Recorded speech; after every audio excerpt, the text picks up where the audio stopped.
నమస్తే నమస్తే crickets welcome back to the channel. Champions trophy squad release అయింది. ఎవరెవరు ఉన్నారు, ఎవరెవరు లేరు. శుభ్మన్ గిల్ ని వైస్ కెప్టెన్ చేసిరు. సిరాజ్ కి ప్లేస్ లేదు. కరుణ్ నాయర్ ని కూడా తీసుకోలేదు. సో ఎవరెవరు ఉన్నారు, ఎవరెవరు లేదు అనేది మాట్లాడదాం. Let's get into the video.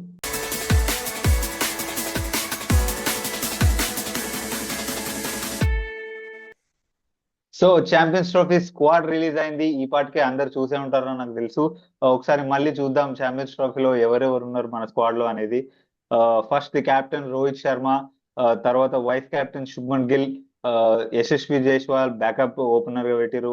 Virat Kohli, KL Rahul, Shreyas Iyer, Rishabh Pant, Hardik Pandya, Ravindra Jadeja, Kuldeep Yadav, Axar Patel, Washington Sundar, Jasprit Bumrah, Mohammed Shami and Harshdeep Singh.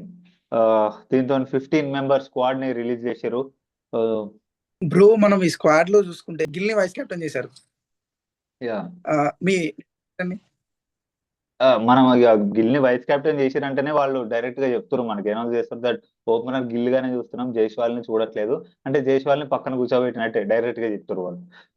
So Gill కి ఏం నెగిటివ్ లేదు. ఆబ్వియస్లీ ఒక వరల్డ్ కప్ తర్వాత ఆడిన 3 మ్యాచ్ల్లో పర్ఫార్మెన్స్ లేదు ఆబ్వియస్లీ, కానీ వరల్డ్ కప్ లో చాలా మంచిగా పర్ఫార్మ్ చేసింది గిల్. వరల్డ్ కప్ ముందు కూడా overall Gill the ODI average 58 ఉంది. సో దానికి ఏం నెగిటివ్ లేదు. ఏజ్ మాస్టర్ విరాట్ కోహ్లీ కూడా 58 లేదు ఇప్పుడు. అండ్ బీసీసీఐ క్లియర్ గా ఇండికేషన్స్ ఇస్తుంది ఏంటంటే రోహిత్ తర్వాతకి వైట్ బాల్ కి లైక్ కెప్టెన్ గా గిల్నే అని మనకు ఇండికేషన్ ఇస్తుంది, లైక్ వన్డే ఫార్మాట్ కి. గిల్ ఇండికేషన్స్ ఇస్తారు, కానీ ఫ్యూచర్ కెప్టెన్సీ చూస్తారా చూడరా. గిల్ కొంచెం అటు ఇటుగానే ఇప్పుడు నడుస్తుంది. ఒకవేళ ఇప్పటి నుంచి పర్ఫార్మెన్సెస్ ఇవ్వగలిగితే, గిల్ నుంచి రాగలిగితే టెస్ట్ అండ్ ఓడిఐలో రావాలి, రెండిట్లో రావాలి. ఒక్క ఫార్మాట్ లో వస్తే ఒక్క ఫార్మాట్ కి ఇస్తారో లేదో చెప్పలేము మనం. జనరల్ గా మనం చూస్తాం ప్రతి ఫార్మాట్ కి ఒక కెప్టెన్, 3 ఫార్మాట్ కి ఒకటే కెప్టెన్ ఉన్నట్టు చూస్తాము. కానీ ఇప్పుడు ఏందో అది మారుతున్నట్టు అనిపిస్తుంది. చూద్దాం ముందు ముందు ఏమవుతుందో. ఈ గిల్ ని కెప్టెన్సీ చేయడం వల్ల మనకు ఒక్క డిసడ్వాంటేజ్ ఉంటుంది. ఒకటే డిసడ్వాంటేజ్ ఏంటంటే లెఫ్ట్ హ్యాండర్ ఉండడు స్క్వాడ్ లో.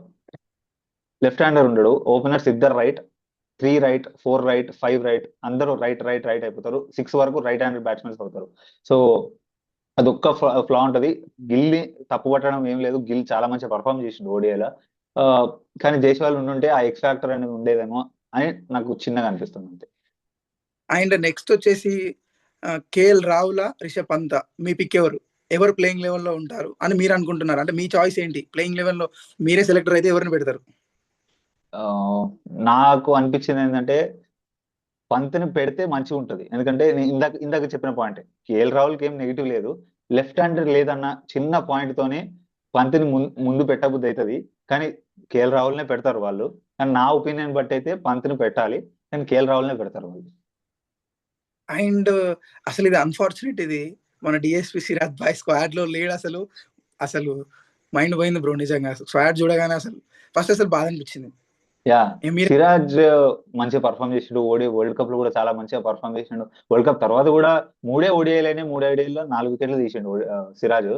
కానీ అన్ఫార్చునేట్ కొలాటరల్ డ్యామేజ్ అని చెప్పొచ్చు నన్ను అడిగితే. ఎందుకంటే మొన్న జరిగిన టెస్ట్ సిరీస్ లో ఎవరో ఒకరిని తీసేయాలి అన్న దాంట్లో ఉండే, అందుకే కొత్త రూల్స్ తీసుకొచ్చి స్ట్రిక్ట్ రూల్స్ అవి అన్నారు. ఇప్పుడు సిరాజ్ ని స్కేప్ గోట్ చేసినట్టు నాకు అనిపించింది. టెస్ట్ ఫామ్ కూడా అంత మంచి లేదు సిరాజ్ది. టెస్ట్ లో ఫామ్ మంచి లేదు, కానీ టెస్ట్ ఫామ్ చూసి ఓడిఐలో తీసేయడం అనేది నాకు ఎందుకో చిన్న బాధ అనిపించింది నాకు కూడా.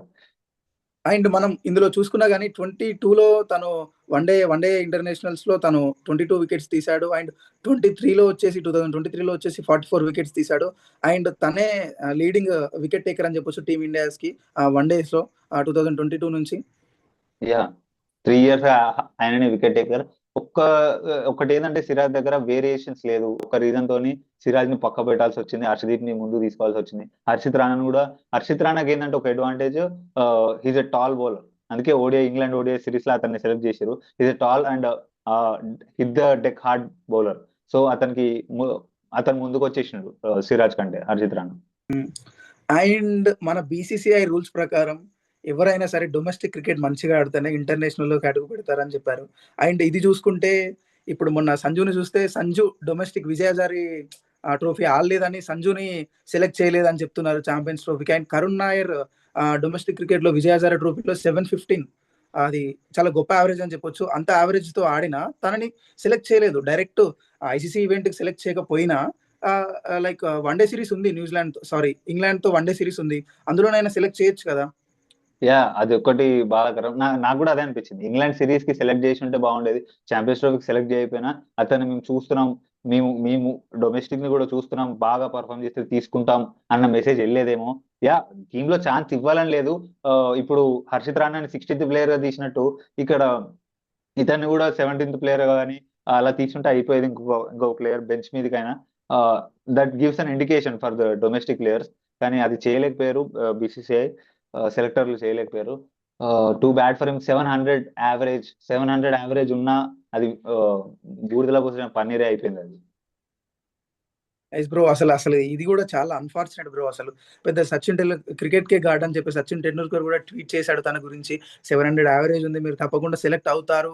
అవుతే మేము చూడాలనుకుంటున్నాం అని గొప్ప ఒక లెజెండ్ చెప్పాడు. కానీ సెలెక్టర్స్‌కి మాత్రం అలా అనిపించలేదేమో బహుశా. వాళ్ళు ఒకటే పాయింట్ చెప్తున్నారు, ప్లేస్ లేదని. ప్లేస్ లేదు, అందరికి తెలుసు ప్లేస్ లేదని. అందరూ ఓడిఐలో అందరూ హైయెస్ట్ యావరేజ్ తో ఉన్నారు. 50+ యావరేజ్ ప్రతి ఒక్కరికి ఉంది అక్కడ. Top 6 players yes. కరెక్టే, మనం ఎస్. 1-5, 1-6. 1-6 అందరికి 50+ యావరేజ్ ఉంది, మనం ఒప్పుకుంటాం. 15 లో కానీ ఒక ప్లేయర్ ఎక్స్ట్రా 16 లో కానీ తీసుకుని ఉంటే మంచిగా ఉండేదేమో అనిపించింది. కానీ తీసుకోలేదు. అన్ఫార్చునేట్.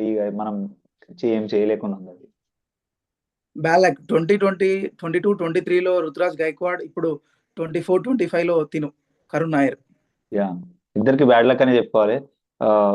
యాక్చువల్లీ అతనికి కొంచెం ఇంజురీ అయింది గైక్వాడ్కి. అప్పుడు చిన్న ఇంజురీ అయ్యి మళ్ళీ సెలెక్ట్ కాలేదు. కానీ ఇక్కడ ఇతనికి ఇంజురీ లేదు, ఏం లేదు, రెడ్ హాట్ ఫామ్ లో ఉన్నాడు.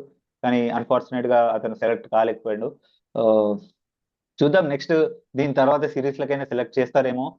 వి హోప్. అతను ఇప్పుడు నెక్స్ట్ ఐపీఎల్ లో పర్ఫామ్ చేస్తే ఒకవేళ తీసుకునే ఛాన్స్ ఉంది అని నాకు అనిపిస్తుంది. అవును. ఐపీఎల్‌లో కరుణ్ నాయర్ ఐ థింక్ ఢిల్లీ క్యాపిటల్స్‌కి ఆడుతున్నాడు. కరుణ్ నాయర్ అక్కడ ఐపీఎల్‌లో బాగా పర్ఫామ్ చేస్తే ఆయన నెక్స్ట్ టీ20 వరల్డ్ కప్ ఉంది మనకు. దానికి ఛాన్సెస్ ఉన్నాయేమో చూడాలి తనకి ఛాన్సెస్ అప్పటి వరకు ఇస్తారేమో కూడా చూడాలి. అప్పటి వరకు ఛాన్స్ రాకపోయినా ఐపీఎల్ తర్వాత వచ్చే టీ20 కానీ ఓడిఐ సిరీస్ లకు కానీ సెలెక్ట్ చేసినా బాగుంటుంది. Right. All right. Next bro మీ ప్లేయింగ్ 11 ఏందో ప్రెడిక్ట్ చేయండి బ్రో. మీ ప్రాబబుల్ ప్లేయింగ్ 11 ఒక్కసారి చూద్దాం మన ప్లేయింగ్ 11. ఇది మా ఒపీనియన్, ఇదే ఉంటుందని నాకు కూడా తెలియదు. మా ఒపీనియన్ చెప్తున్నాం మేము, ప్లేయింగ్ 11 ఏది ఉంటుందని. Obviously Rohit Sharma and Shubman Gill open చేస్తారు. విత్ ఎట్ 3 విరాట్ కోహ్లీ ఓడిఐలో వీళ్ళు ముగ్గురు ఓడిఐలో తీయలేని ప్లేయర్లు. And at 4 Shreyas Iyer. Obviously 50+ average ఉంది. ఓడిఐ వరల్డ్ కప్ లో 500 అబోవ్ రన్స్ స్కోర్ చేసిండు Iyer. At 5 KL Rahul, wicket keeper. ఇప్పుడు అతనే ఉంటాడు, ఫస్ట్ ప్రిఫరెన్స్ కీపర్ అని కూడా చెప్పారు మొన్న ఇంటర్వ్యూలో. ఎట్ 6 రిషబ్ పంత్ ఉంటాడు. సారీ ఎట్ 6 హార్దిక్ పాండ్యా ఉంటాడు. ఎట్ 7 అక్షర్ ఆర్ జడ్డులో నాకు అక్షరే అనిపిస్తుంది. అక్షరే ఉంచుతారేమో అనిపిస్తుంది. ఎందుకంటే టీ20 వైస్ కెప్టెన్ కూడా చేశారు అండ్ హీ పర్ఫార్మ్డ్. అన్నిటికంటే మించి హీ పర్ఫార్మ్ వెల్. అందుకే అతన్ని ముందు పెడతారేమో అనిపిస్తుంది. జడేజా కొంచెం అక్కడ వెనుకపడతాడేమో అనిపిస్తుంది. ఇద్దరు సిమిలర్ కైండ్ ఆఫ్ ప్లేయర్స్. కానీ ఇద్దర్లో ఇప్పుడున్న కరెంట్ ఫామ్ చూస్తే అక్షర్కే కొంచెం ముందుంటాడు అనిపిస్తుంది. సో అక్షర్ తర్వాత ఆబ్వియస్లీ కుల్దీప్ యాదవ్. తర్వాత the 3 pacers Bumrah, Shami and Harshdeep ముగ్గురు ఉంటారు. ఓకే. సేమ్ నాది కూడా సేమ్ అదే ప్లేయింగ్ 11. బట్ అక్షర్ ప్లేస్ లో ఎందుకో జడ్డు ఉంటాడు అనిపిస్తుంది. ఎందుకనంటే ఎక్స్పీరియన్స్ మ్యాటర్. అండ్ తన ఫీల్డింగ్ గురించి తెలిసిందే. Is genuine fielding. జడ్డూకి తీసేయడానికి ఏం లేదు. నాకు అనిపించింది అక్షర్ కూడా మంచి ఫీల్డర్. నన్ను అడిగితే ఇద్దరు చాలా సిమిలర్ గా same kind of bowler, same kind of fielder, కానీ కొంచెం జడ్డు బ్యాటింగ్ ఫామ్ అనేది డిప్ అయింది టీ20 వరల్డ్ కప్ నుంచి మనం చూస్తున్నాము. But Axar red hot form లో ఉన్నాడు. బ్యాటింగ్ లో కానీ బౌలింగ్ లో కానీ ఐదర్ ప్రతి వాటిలో. అందుకే తనని టీ20s లో వైస్ కెప్టెన్ కూడా చేశారు అండ్ ఈ డిజర్వ్ ఇట్. అదొక్కటే నాకు కొంచెం అక్షర్ని ముందు పెట్టాలనిపించింది. చెప్పలేం అప్పుడు ఏమవుతుందో, జడ్డుని ముందు ఆడిపియచ్చు కూడా. చూద్దాం మరి ఏమవుతుందో ప్లేయింగ్ 11. సో ఇది మా ఒపీనియన్ గైస్. మీరేమనుకుంటున్నారు కామెంట్స్ లో తెలియజేయండి. Please do like this video and subscribe to our channel. Nitin కూడా ఇన్స్టాగ్రామ్ లో వెళ్ళి ఫాలో అవ్వండి. నితిన్ ది ఇన్స్టాగ్రామ్ నేను బయోలో డిస్క్రిప్షన్ లో పెడతాను. Please do check it out. So next వీడియోలో మళ్ళీ కలుద్దాం. అంటే దెన్